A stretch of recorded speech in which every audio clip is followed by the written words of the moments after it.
ऊन पावसाचा सर्वसामान्यांना फटका बसतोय। पाहूयात त्या संदर्भातल्या टॉप 9 बातम्या। राज्यात वाढलेल्या तापमानामुळे 34 जणांना उष्माघाताचा त्रास झालाय। अनेक ठिकाणी तापमानाचा पारा 40 अंश सेल्सिअसवर गेलाय। सर्वाधिक रुग्ण बुलढाणा जिल्ह्यात।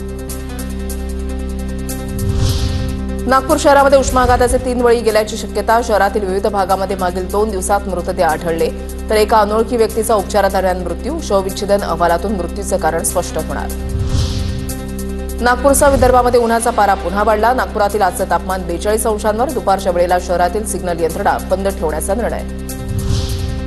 मराठवाड्यामध्ये दुष्काळाची दाहकता। पाणीसाठ्यामध्ये झपाट्यानं घट। अल्प पाण्यासाठीची पक्ष्यांना ही सुद्धा झळ। पाणी नसल्यामुळे पक्ष्यांचे हाल। सुखना धरणात भक्ष्य शोधण्यासाठी पक्ष्यांची मोठी गर्दी।